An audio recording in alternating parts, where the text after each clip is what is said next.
यो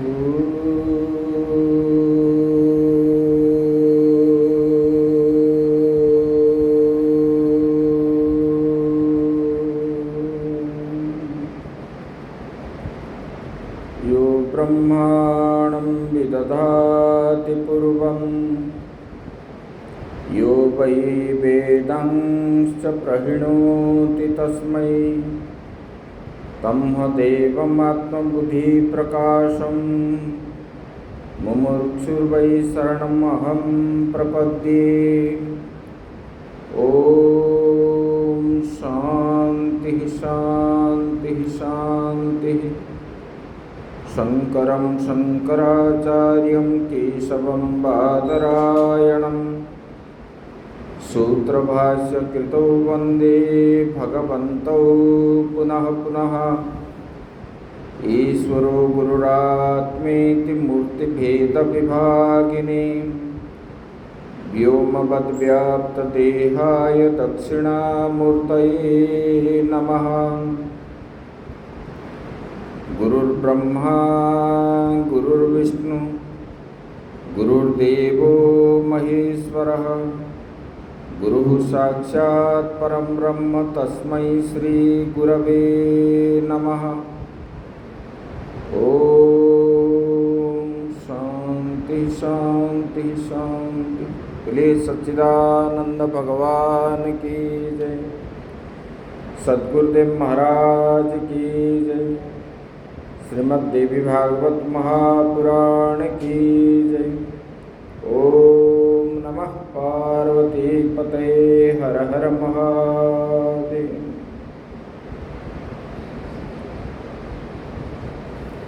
परम ब्रह्म परमात्मा के श्री चरणों में सत सत नमन करते हुए आत्मस्वरूप भक्तवृंद भक्तिमयी माताएं,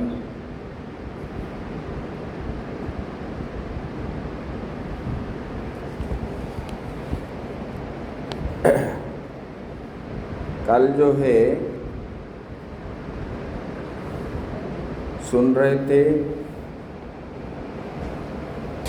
शुभ कर्म अशुभ कर्म, कर्म का फल कैसे भोगा जाता है।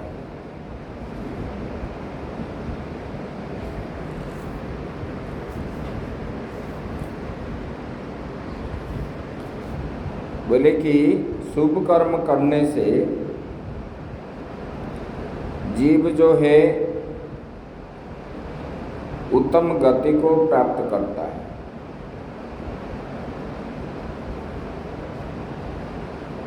उनको नरक में जाना नहीं पड़ता है। अशुभ कर्म करने पर मतलब अशुभ कर्म मतलब जो निंदनीय कर्म है, निंदनीय कर्म जो करता है उसको नरक में जाना पड़ता है।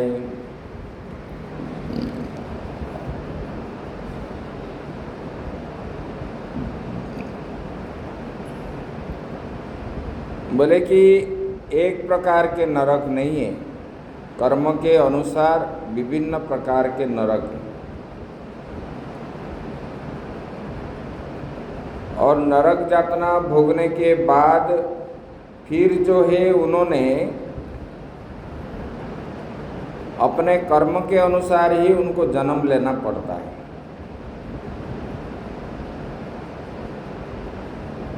तो कर्म के अनुसार जो जन्म होता है फिर दुख आदि भोग करता है। देखो जो पाप कर्म में लिप्त रहता है एक तो दुखी होता है और अभाव अनटन भी रहता है, और इसकी वजह से वो और पाप करने लगता है। जैसे कि एक झूठ बोलने पर फिर पीछे हम 1000 झूठ बोलना पड़ता है, इसी प्रकार। इसलिए निंदनीय कर्म जो है, कर्म से दूर रहना चाहिए। और सब जानते हैं कि कौन सी कर्म अच्छा है, कौन सी बुरा है, पाप क्या है, पुण्य क्या है, ये सबको पता है। अगर पाप करने पर छुपाते हैं, अगर नहीं जानते तो छुपाते क्यों? चोरी करना पाप है, झूठ बोलना पाप है, किसी को हिंसा करना, द्वेष करना, क्रोध करना, ये सब पाप कर्म है।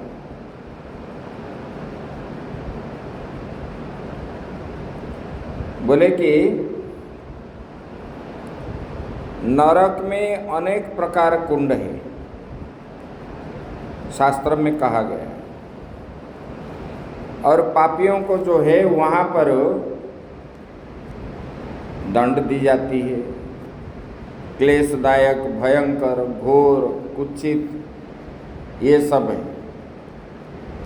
बताते हैं ना, गरम तेल में बड़े बड़े कढ़ाई बैठाते हैं और उसी में डाल देते हैं। बोले कि बन्नी कुंड है, तप्त कुंड है, गरम पानी वाला है, औक्षार कुंड है, बीट कुंड है, मूत्र कुंड है, ये सब कुंड वहाँ पर है। बोले कि घोर पापियों को इस नरक कुंड में जाते हैं। बोले कि ये पाप ये कुंड में क्यों जाता है? बोले कि बलशाली मनुष्य बल के अभिमान से आकर के कुटुंबजनों से, बंधु बांधवों को सबको दग्ध करता है, सबका जमीन हड़प लेता है, धन संपत्ति आदि, और किसी को मानता नहीं है। बोले कि इसी प्रकार व्यक्ति को बन्नी कुंड में डाल देते हैं। बोले कि मूर्ख के घर पर अगर कोई भूख प्यास आया, दुखी ब्राह्मण को भोजन नहीं कराते। कोई आया मांगने से, मतलब उनको देख करके दरवाज़ा बंद कर देते हैं। अतिथि आने पर भी, अपना रिश्तेदार भी, देखो हमारे संस्कृति में कहा गया है अतिथि देवो भव। अतिथि भगवान विष्णु के समान होते हैं और पहले अतिथि को ग्रास कराने के बाद ही हम लोग भोजन करना चाहिए। बोलते हैं ना, जिस गांव में हम रहते हैं उसी गांव में अगर ब्राह्मण अथवा कोई महात्मा भूखा रहता है तो पूरे गांव वालों को दोष लगता है। इसलिए सेवा करनी चाहिए। और ये जो नहीं करते, बोले कि इस प्रकार, बोले कि ये जो है तप्तकुंड नामक नरक में जाता है और ब्राह्मण के शरीर में विद्यमान रोम के संख्या के बराबर वर्षों तक जो है वो उसी में रहता है। जो मूर्ख के घर आए हुए याचना करने वाले ब्राह्मण को जो भोजन नहीं कराता है। बोले कि जो मनुष्य रविवार, सूर्य संक्रांति, अमावस्या, श्राद्ध के अवसर पर क्षार पदार्थ से वस्त्र धोता है। बोले कि ये सब दिनों में कपड़ा नहीं धोना चाहिए, और अगर वो करता है तो वो क्षारकुंड नामक नरक में जाता है। ऐसे बोले कि जो अधम भगवती की पूजा नहीं करती है, जगदम्बा की निंदा करता है, वेद शास्त्र पुराण, देवता, ब्राह्मण, विष्णु, शिव सबको निंदन करता है, तो ऐसे वाले को जो है बोले कि इनसे बढ़कर दुखदाई और कोई नहीं है, वो कभी जो है निकलता नहीं है। भगवान की निंदा अपराध के कोई प्रायश्चित ही नहीं है। जो गुरु को निंदा करेगा, भगवान को निंदा करेगा, तो उसी को जो है मतलब कि बहुत कल्पों तक जो है वो नरक में वास करना पड़ता है उनको।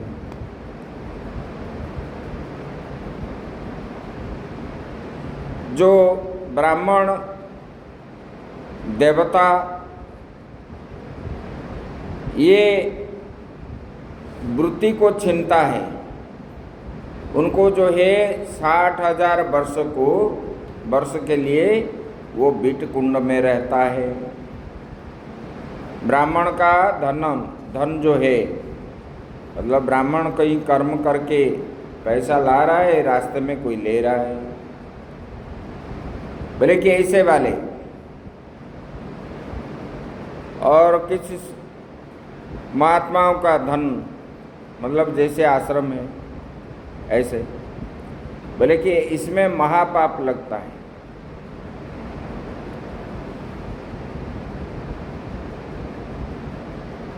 बोले कि अकेले ही मिष्टान आदि का भक्षण करता है और किसी को नहीं देता है दरवाज़ा बंद करके, बोले कि उससे पापी और कोई नहीं है। बोले कि दरवाज़ा बंद करके कभी खाना नहीं चाहिए। पितरम मातरम चैव गुरुं भार्यां सुतां सुतान यो न पुष्य पुष्णात्यनाथम च गरकुंडम प्रयाति सह। बोले कि जो मनुष्य माता पिता गुरु पत्नी पुत्र पुत्री अनाथ का भरण पोषण नहीं करता है, इनको नहीं देता है, और जिनके पास कुछ है ही नहीं उनको भी कुछ दान पुण्य नहीं करता है, बोले कि वो जो है 20 कुंड में जाता है, नरक में जाता है। बोले कि वो 20 को खाते हुए पूरे जो है 100 वर्ष तक वहाँ पड़ा रहता है, और उसके बाद भूत जोनि में जाता है, तब जाके वो शुद्ध होता है। भूत जोनि मतलब हम भी एक भूत है, मतलब किसी भी एक जोनि में वो जाएगा, कुकर शुकर आदि ये सब। बोले कि कोई मनुष्य ब्राह्मण को द्रव्य का दान करने के बाद वो द्रव्य किसी अन्य को दे देता है तो बसा कुंड नामक नरक में जाता है। बोले कि ऐसे ही कोई स्त्री पुरुष से संबंध रखती है अथवा कोई पुरुष नारी से वीर्य आदान करता है, वो जो है शुक्र कुंड नरक में जाता है। बोले कि जो ब्राह्मण को मार करके उनके शरीर से रक्त बहता है वो जो है बड़ा पाप है, वो जो है 7 जन्म तक वो व्याघ्र का जन्म प्राप्त करता है। ऐसे नरक में रहने के बाद बोले कि भगवान श्री कृष्ण का जो गुण ज्ञान करने वाले भक्तों को देखकर जो मनुष्य खेद पूर्वक आंसू बहाता है, उनके गुण संबंध संगत को अवसर पर जो उपहास करता है, ताच्छल्य करते हैं ना। हम लोग जब रास्ते में जाते हैं, अनजान लोग जो है बहुत प्रकार के भाषा बोलते हैं। अरे देखो ये लोग तो महात्मा बने हैं, कामचोर है, ये है वो है, विभिन्न प्रकार के बोलेंगे। बोले कि ऐसे जो है बोले कि इन लोगों को जो है अश्रुकुंड नामक नरक में वास करना पड़ता है, और उन्होंने अश्रु को ही भोजन करते हैं। बोले कि 3 जन्म तक जो है चंडाल के जोनि में पैदा होते हैं। बोले कि इस प्रकार जो मनुष्य व्रत उपवास श्राद्ध आदि के अवसर पर क्षौर कर्म करता है,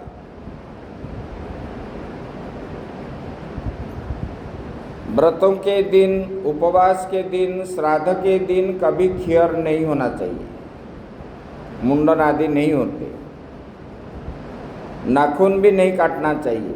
आजकल तो शाम को भी नाखून काटते हैं, रात को भी काटते हैं।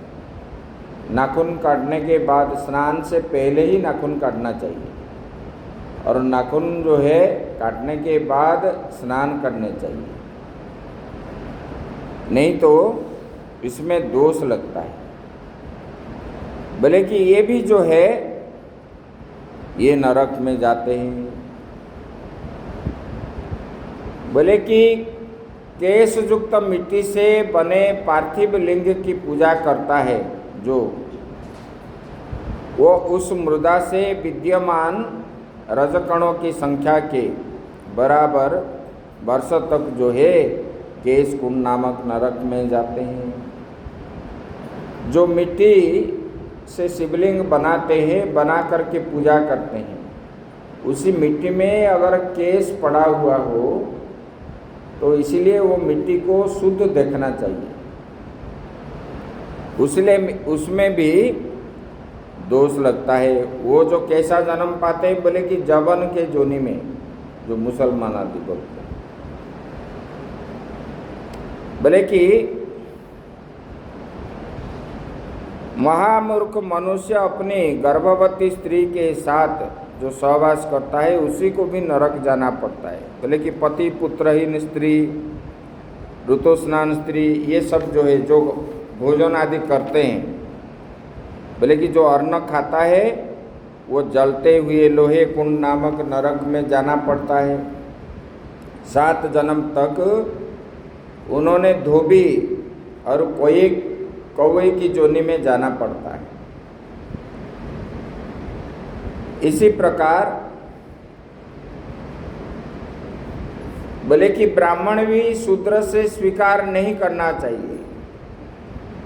ब्राह्मण शूद्र का यज्ञ नहीं करना चाहिए, पूजा पाठ आदि नहीं करना चाहिए। अगर वो करके उनका अन्न अगर खाता है, उसी को भी जो है नरक में जाना पड़ेगा। बोले कि इस प्रकार ये विभिन्न प्रकार ये नरक के कुंड बताए गए हैं। इसमें जो है संसार में बोले कि जो ब्राह्मण जो है मांस मछली आदि खाता है, 100 वर्ष तक जो है कूर्म कुंड में गिरता है। ब्राह्मण ही नहीं है, ब्राह्मण क्षत्रिय वैश्य के लिए ये भोजन मना है। बोले कि पिंडदान के लिए ही बताते हैं, उनका विकल्प भी है। वो मांस के बदले उड़द दे देते, क्योंकि किसी भी प्राणी को मारना नहीं चाहिए, क्योंकि हिंसा करना पाप है। मां हिंसा सर्वभूतानां, बोले कि किसी भी प्राणी का हिंसा नहीं करनी चाहिए। इसीलिए उसका विकल्प भी है। बोले कि ऐसे सत्यवान मतलब भगवान जमराज जी ने सावित्री को ये नरक पे कर्म के पहले कर्म बताए, कर्म के बाद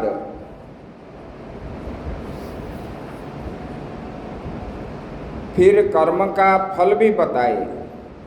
पाप कर्म से पुण्य कर्म से कहाँ कहाँ जाता है कल हम बता दिए थे। पाप कर्म करने वाले लोग ऐसे बोले कि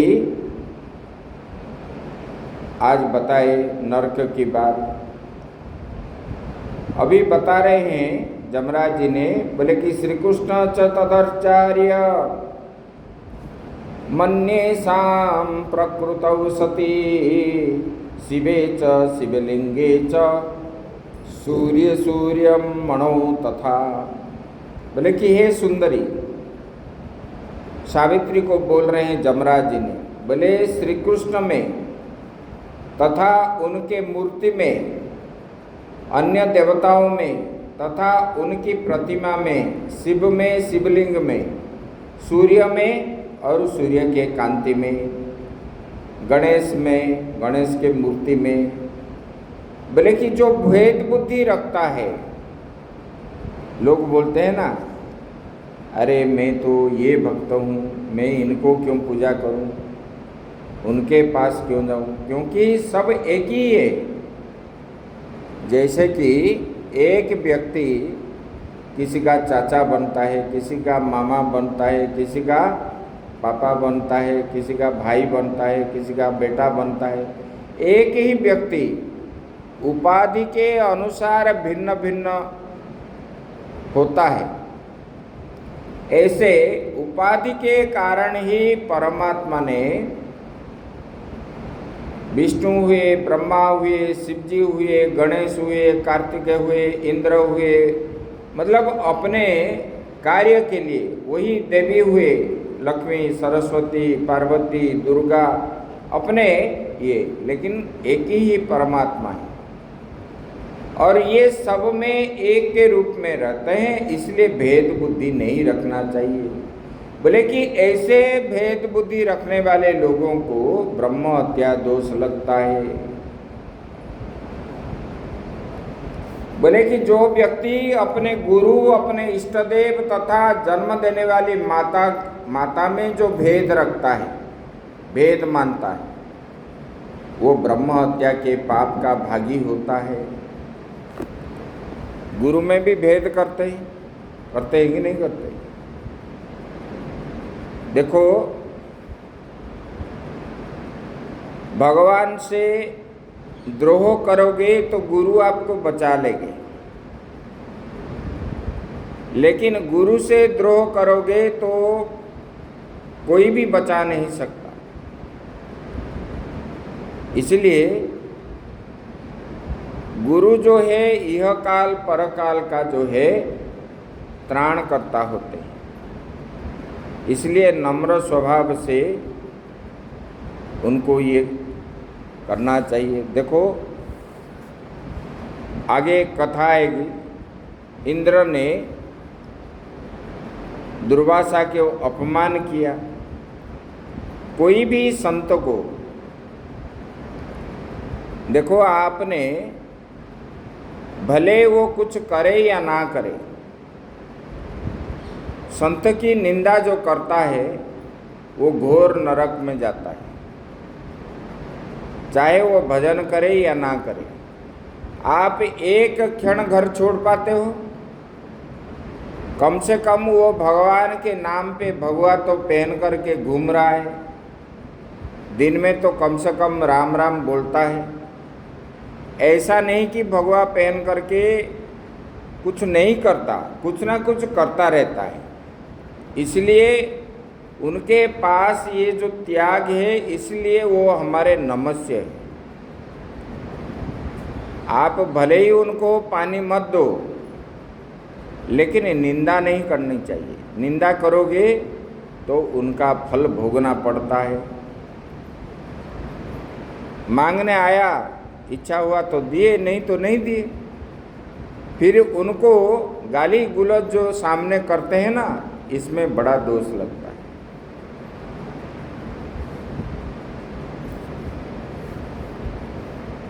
बोले कि जो भगवान विष्णु को पूजा करने वाले ब्राह्मण दूसरे देवी के पूजा करने वाले ब्राह्मण को द्वेष करता है, तो बोले कि उनको भी ब्रह्म हत्या का दोष लगेगा।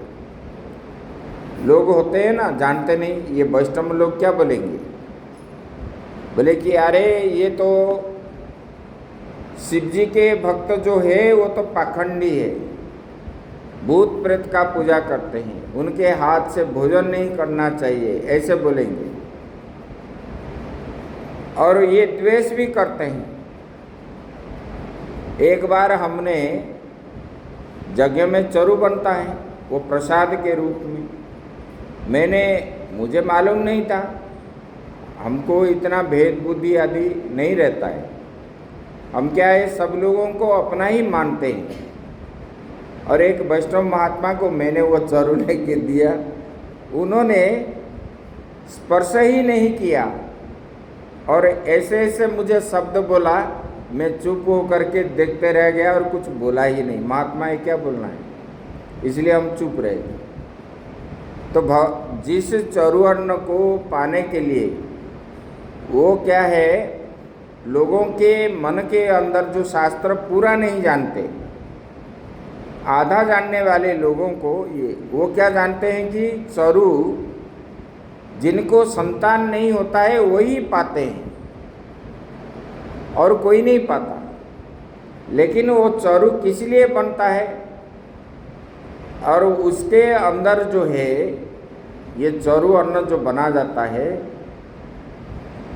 उसको दूध और घी से ही बनता है। देसी गौ के दूध और देसी गौ के घी से बनता है, और वो जो है यज्ञशाला के अंदर ही बनता है, बाहर नहीं बनेगा। बाहर बनेगा तो वो यज्ञ में समर्पित नहीं होगा। अगर मान लो यज्ञशाला के बाहर बना करके लिए, किचन से बना करके, वो अंदर प्रवेश नहीं होगा और अग्नि को आहुति नहीं होगी। वो फिर वो बनाने के बाद उनको जो है, जिस देवता का हम हवन करते हैं उसी देवता के बीज मंत्र के द्वारा उनको पूजन किया जाए। और उनका जो है वो उसी के अंदर उन देवता का समस्त प्रकार ऐश्वर्य आदि उसी में रहता है। उनको जो प्राप्त करता है, धन धान्य गोप लक्ष्मी और जो है पुत्र पुत्री आदि सब कुछ प्राप्त होता है उसमें। जो ये वही मैं जो अभी पा रहा हूँ, ये यज्ञ चरु, मन के अंदर ये भावना होना चाहिए, ये भगवान स्वयं विष्णु हो या शिव जी हो या दुर्गा हो या अग्निदेव हो, और मेरा जो है मैं ये प्रसाद जो पा रहा हूँ, हे भगवान मेरा जो है सब मंगल ही मंगल हो। इसी प्रकार भावना से जो प्राप्त करता है उसी का मंगल होता है। बोले कि जो मनुष्य ब्राह्मण के चरणोदक तथा सालग्राम के जल में भेद बुद्धि करता है, बोलते हैं ना लोग, अरे पुरोहित को जब बुलाते हो, हमारा परंपरा है ब्राह्मणो देवो भव। ब्राह्मण क्या है, देवता है। ब्राह्मण को भूदेव बोला जाता है शास्त्र में। स्वर्ग का देवता तो इंद्र आदि है, ब्राह्मण जो है ये मर्त्य का देवता जो है, चलने फिरने वाले देवता जो है ब्राह्मण है। ब्राह्मण अगर घर में पूजा करने आए तो पहले उनको जो है, ये पहले परंपरा ही था, ब्राह्मण को पहले उनका पैर धोते बाहर, फिर ला करके आसन में बैठाएंगे, फिर उनको पहले पूजा करेंगे। पूजन के बाद ऐसे गुरु और ब्राह्मण को ऐसे पूजा किया जाता है। तब उनका जो चरणामृत जो है आप पान करोगे तो उसी का फल आपको प्राप्त होता है। धर्म अर्थ काम मोक्ष 4 पुरुषार्थ का फल जो है प्राप्त होता है। इसी में जो भेद बुद्धि करता है, जो नहीं खाता है, फेंक देता है, तो उसी में दोष लगता है। बोले कि ब्रह्म हत्या का पाप में भागीदारी होता है। बोले कि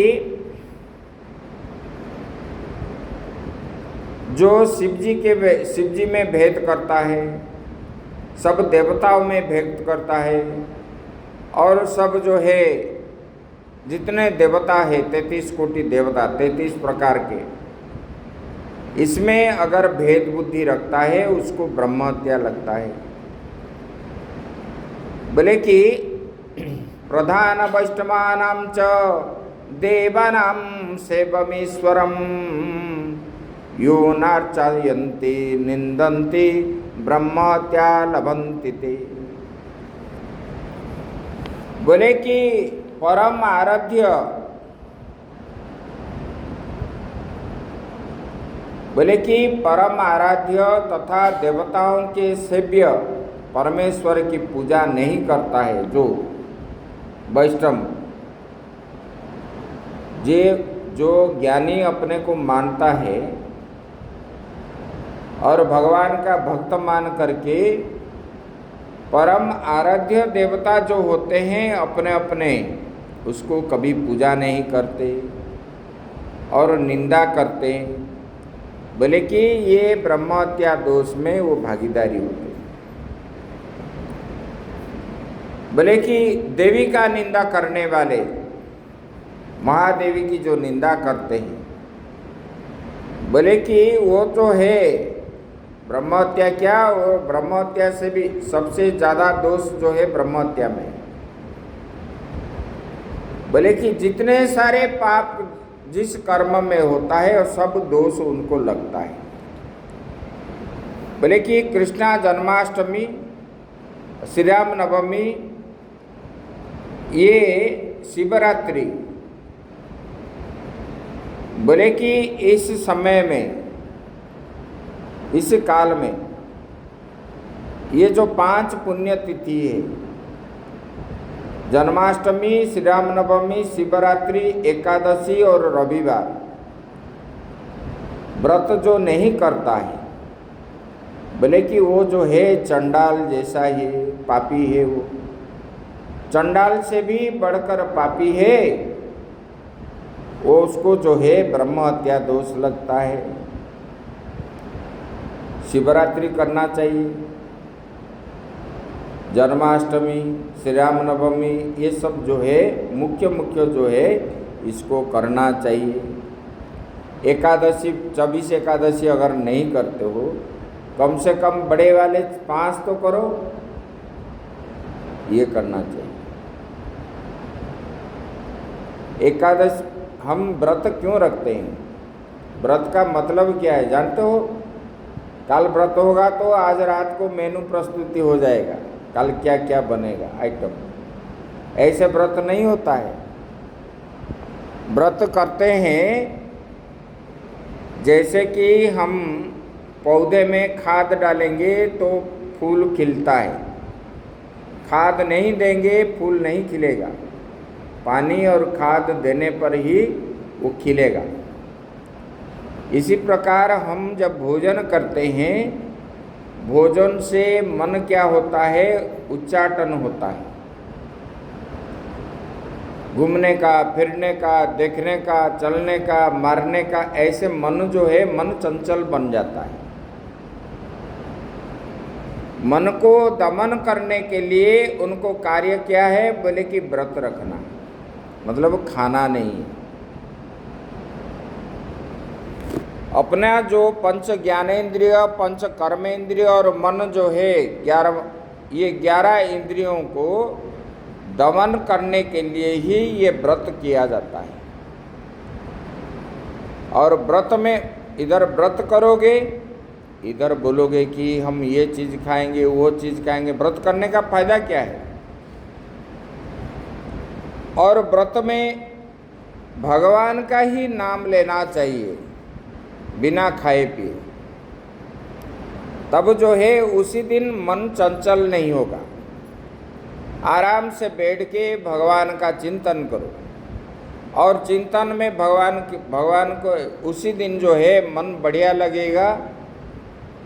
और मन जो है इसी प्रकार रहेगा। ये जो है आध्यात्मिक रीजन है। आजकल के साइंटिफिक रीजन क्या है? आप जो है महीना भर के खाते हो,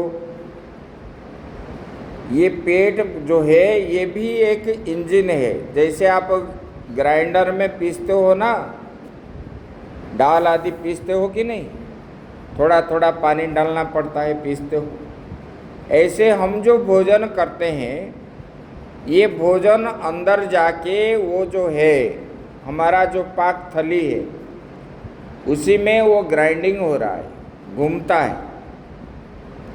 इसलिए हम बार बार पानी पीना पड़ता है। अगर पानी नहीं पिएंगे तो बेहजमी हो जाता है।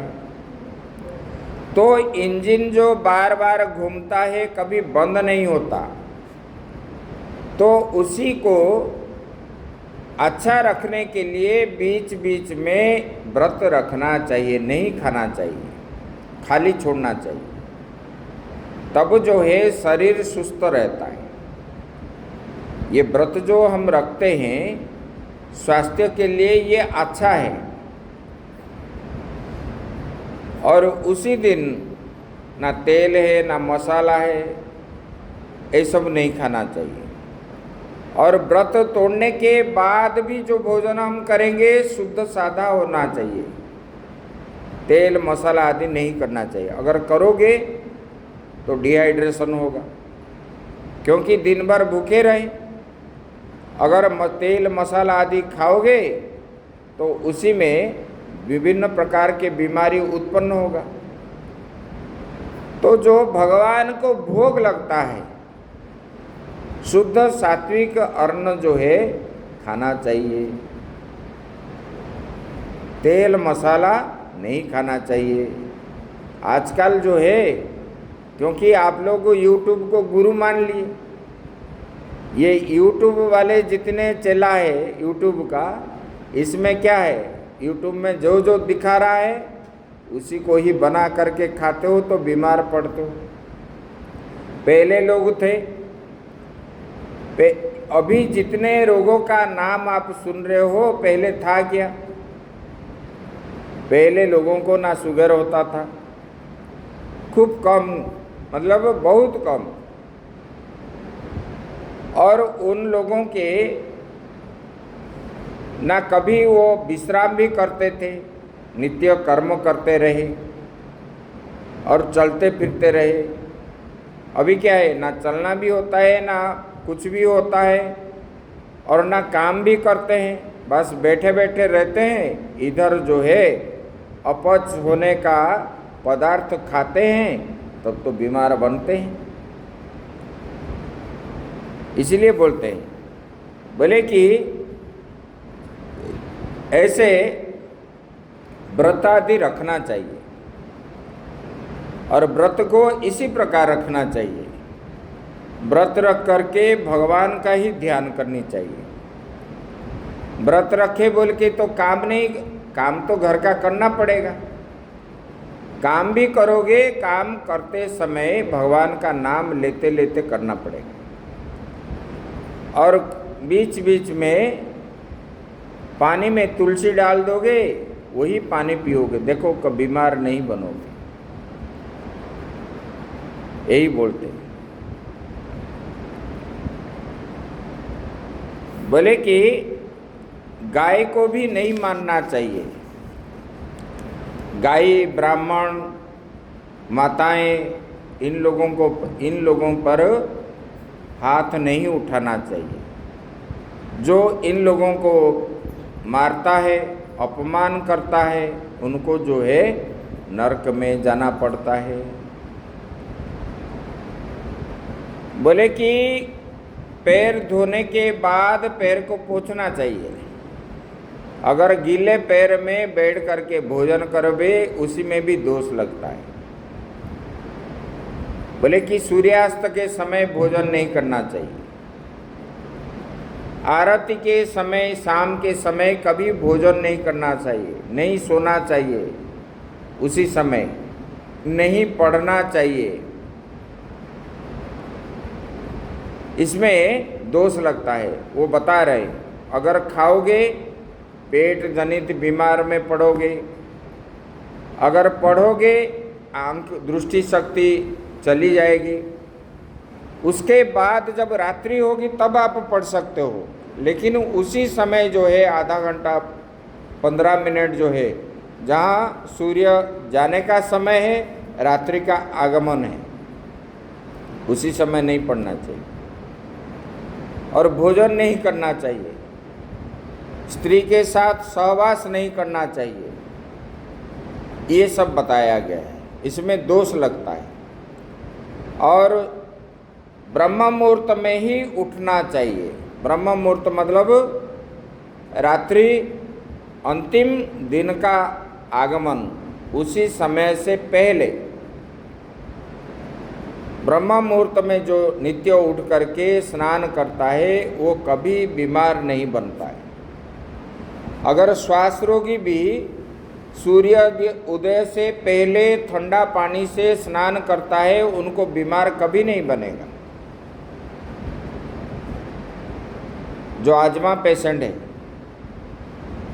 सूर्य उदय के बाद आप जितने स्नान करोगे, ये स्नान जो है पानी के अंदर ठंडा जो है प्रभाव ज़्यादा बढ़ता है। ऐसे बोले कि मनुष्य जो है केवल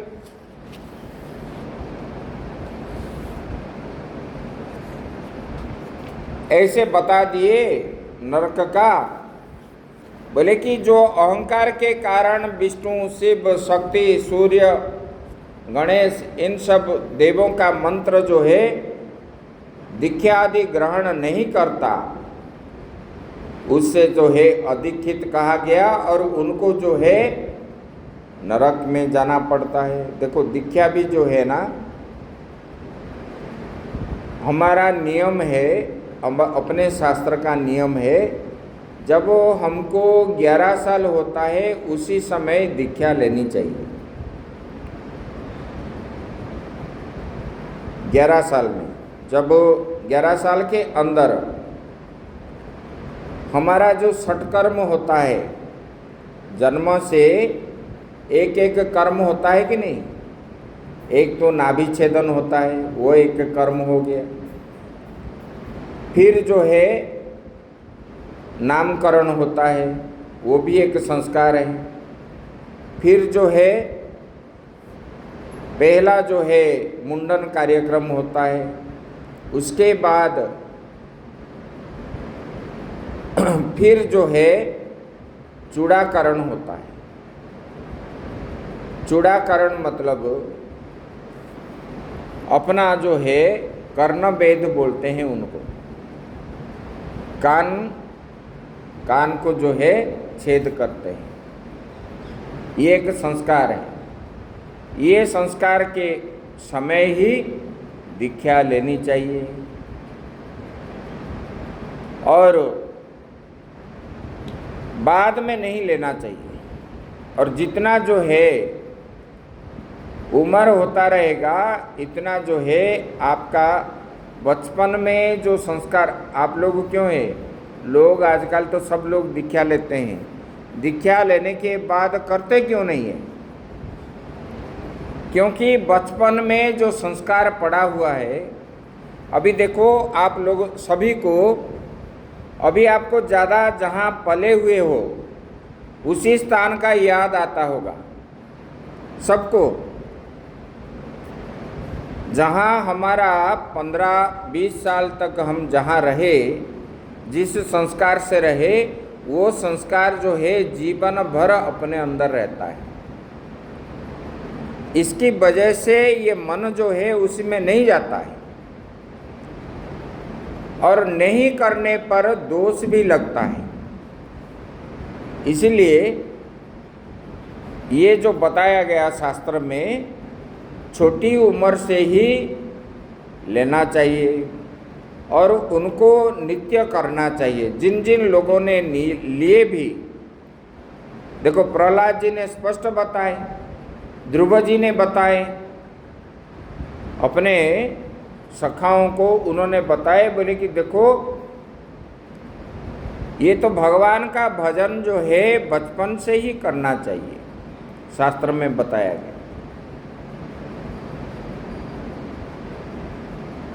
बोले कि इसमें दोष लगता है और दीक्षा नहीं लाने वाले व्यक्ति पिंडदान आदि करने पर भी पितृलोग उनको पानी स्पर्श नहीं करते, पूजा भी करने पर देवता ग्रहण नहीं करते। इसलिए गुरु की जरूरत है, यही बताए। आप जितने भी करो उसी में कोई फल नहीं है, ये शास्त्र में बताया गया है। बोले कि जो शास्त्रोक्त तो विधान से संध्या नहीं करता है,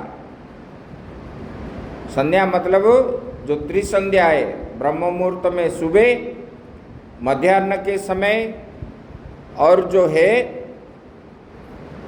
शाम के समय जो संध्या है, ये 3 काल की संध्या मतलब जाप करना चाहिए, गुरु मंत्र का जाप करना चाहिए।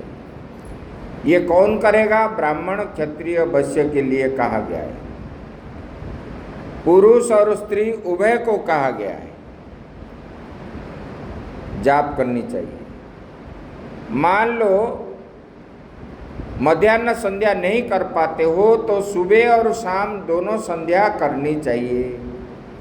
समय हमको निकालना चाहिए, समय कभी निकलेगा नहीं, हमको निकालना चाहिए उसी हिसाब से। बोले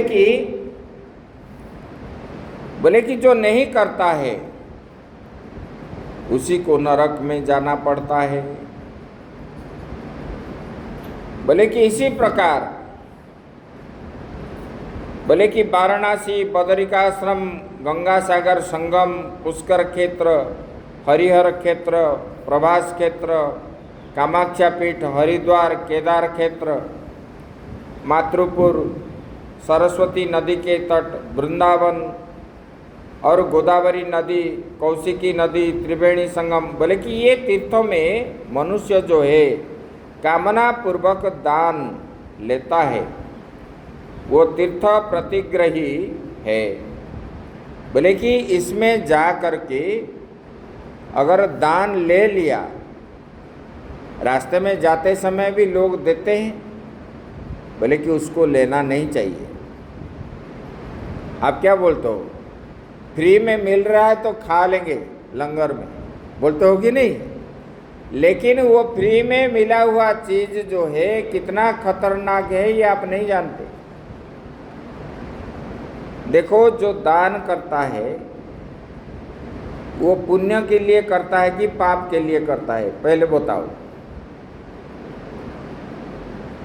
जो दान करता है वो पुण्य के लिए दान करता है कि पाप के लिए करता है? किसके लिए? पुण्य के लिए करता है।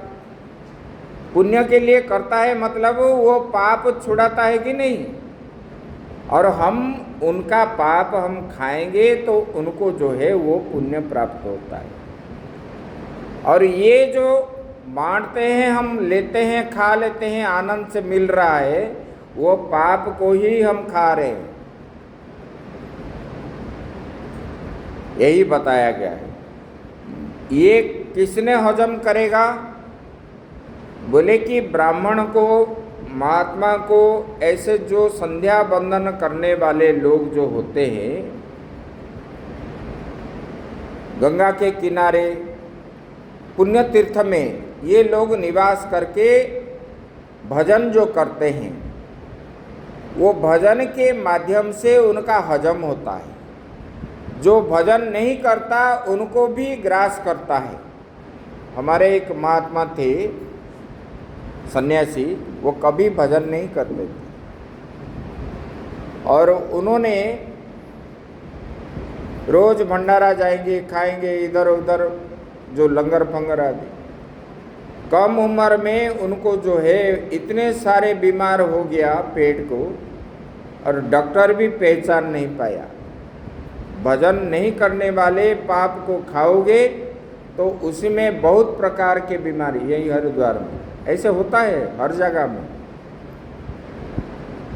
इसलिए हम भी डरते हैं वो दान ले करके खाने के लिए, क्योंकि हमारा भजन भी माइनस हो जाता है। इसलिए ये सब चीज जो है, देवालय से, शिवालय से, गुरु स्थान से, ऐसे कि एक टुकड़ा पत्ता भी, घास भी नहीं लेना चाहिए। आप आजकल ये बोलोगे ना, सबके साथ विरोधी हो जाओगे।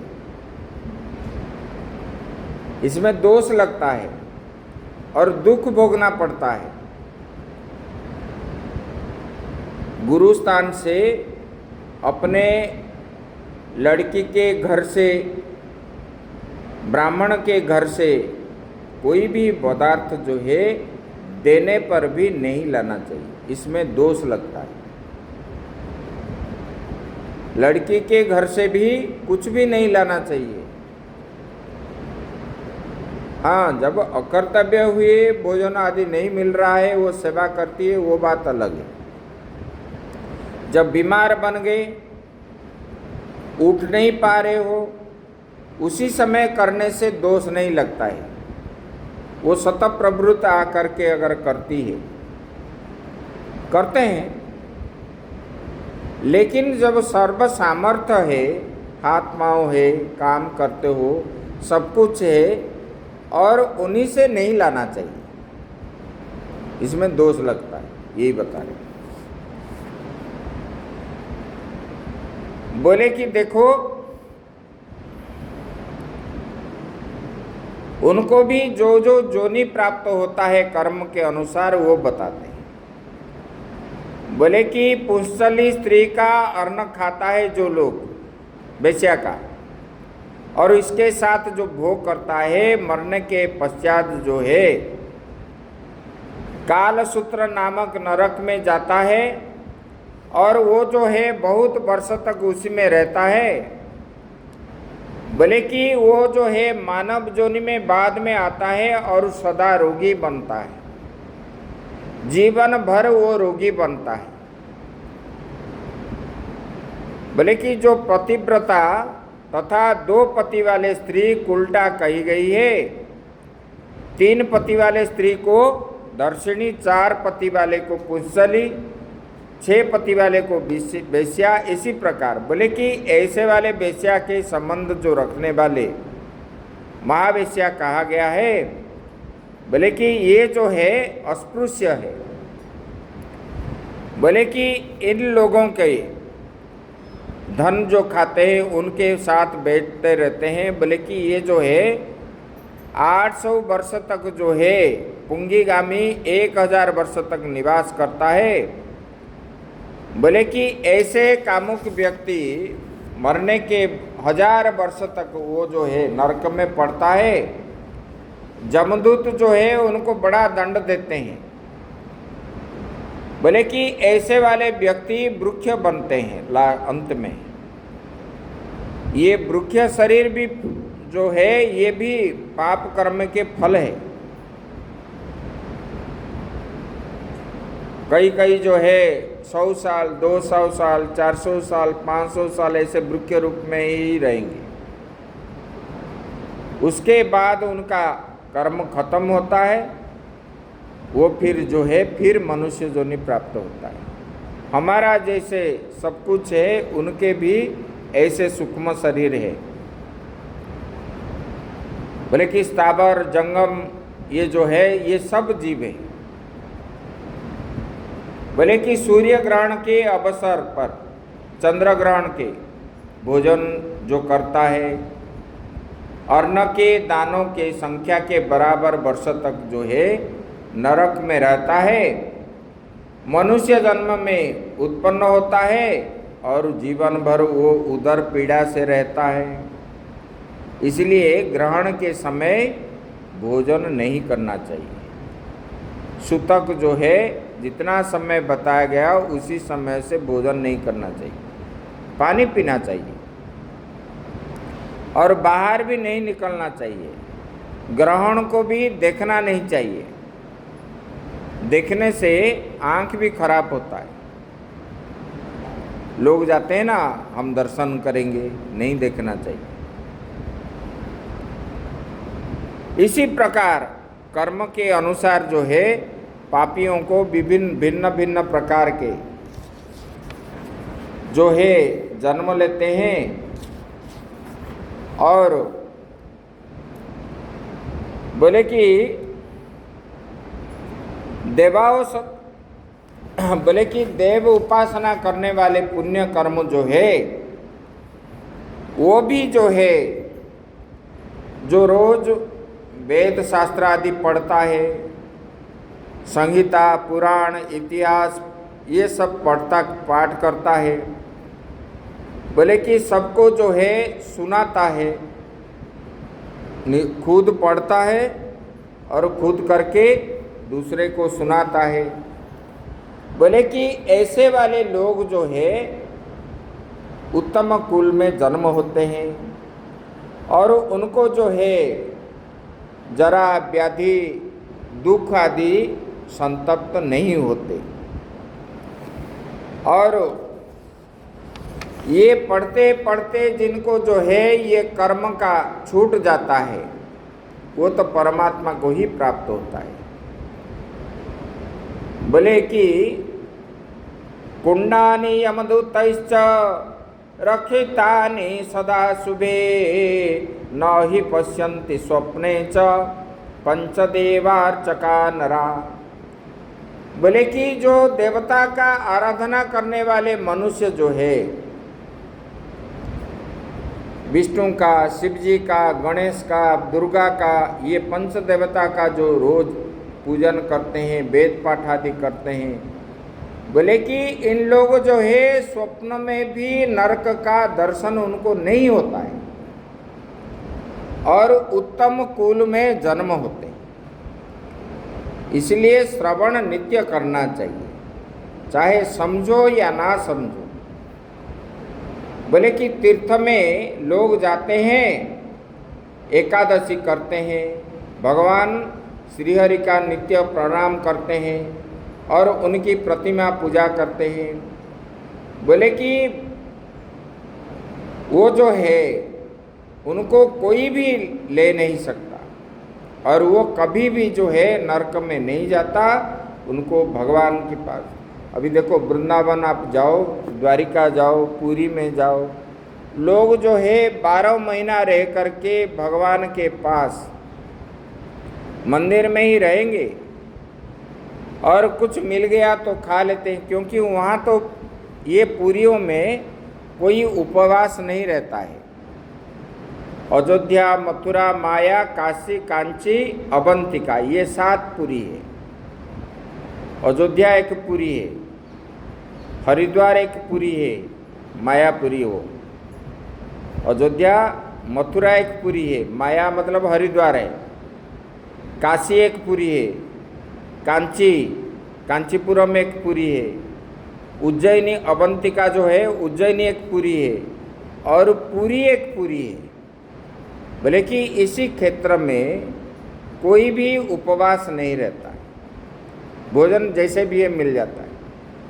और भजन करने वाले क्या है, जो भी मिल जाए एक बार खा करके दिन रात वो भजन करते हैं। ऐसे वाले लोग भी है, घर द्वार छोड़ करके, बाल बच्चे छोड़ करके बहुत लोग ऐसे घूम रहे हैं। वृंदावन में जो है लोग है 3 बजे उठेंगे, जमुना जी में स्नान करेंगे, वहाँ पर जो है कदम के वृक्ष के नीचे बैठ करके जाप करेंगे, फिर आकर के बिहारी जी का दर्शन करेंगे, फिर जो है परिक्रमा लगाएंगे वृंदावन की। वृंदावन की परिक्रमा जो है 1 घंटा 45 मिनट ऐसे लगता है बिहारी जी का परिक्रमा जो वो करके आएंगे। फिर जो है जो जलपान आदि लेंगे, उसके बाद फिर जो है, क्योंकि 24 घंटा जो है वृंदावन में कहीं ना कहीं 12 महीना भागवत होता रहता है और उधर सुनने के लिए जाएंगे, फिर शाम को सुनने के लिए जाएंगे और वहाँ बैठ करके द्वादशाक्षर मंत्र का जाप करते हैं। बोले कि ऐसे लोग मतलब अपना समय जो है पूरे समय दिन भर जो है भगवान का नाम ही लेते, दूसरा चिंतन नहीं करते। देखो रूसिया से, फॉरेन कंट्री से आए हुए विदेशी भी जो है इसी प्रकार करते हैं, और हमारे यहीं के लोग बोलेंगे अरे ये मूर्ख है, ये सब करते हैं। बोलते हैं कि नहीं बोलते? अपना घर द्वार सब त्याग करके, देश छोड़ करके वो जो आते हैं, हर जगह में तो मंदिर के अंदर जाते हैं लोग, लेकिन पुरी में अंदर विदेशियों को नहीं छोड़ते। वहाँ जो केवल सनातनी है अंदर वो जा सकते हैं। ये अंग्रेजी लोग जो है दीक्षा लेकर के पुरी में ऐसे ही रहेंगे। सिंहद्वार में जो जगन्नाथ जी का लगा हुआ है, दर्शन के लिए एक मूर्ति लगा हुआ है जगन्नाथ जी का, उसी को दर्शन करके जाएंगे। लेकिन साल भर जो है प्रतीक्षा करके रहते हैं। रथ यात्रा के समय जो 9 दिन भगवान निकलेंगे रथ में, उसी 9 दिन जो है वो भगवान को ही निहारते रहेंगे और कुछ नहीं है। दिन भर जो है ना खाना ना पीना, ना उस समय जो है उन लोगों का भावना, इतने भावना में डूब जाते हैं, अपने आप को भूल जाते हैं ये लोग। कीर्तन करते करते, नाचते नाचते कितने का जो है अपना शरीर भी छोड़ देते हैं बहुत लोग। अभी तो 3 साल पहले एक व्यक्ति ने, और पूरा भगवान का कीर्तन करते करते मंदिर से जहाँ पर भगवान जाते हैं वहाँ तक गया, कीर्तन मृदंग बजाते बजाते, और इधर गा रहा था इधर बजा रहा था। और भगवान का रथ जब रुक गया, उनका रथ भी रुक गया वहीं पर।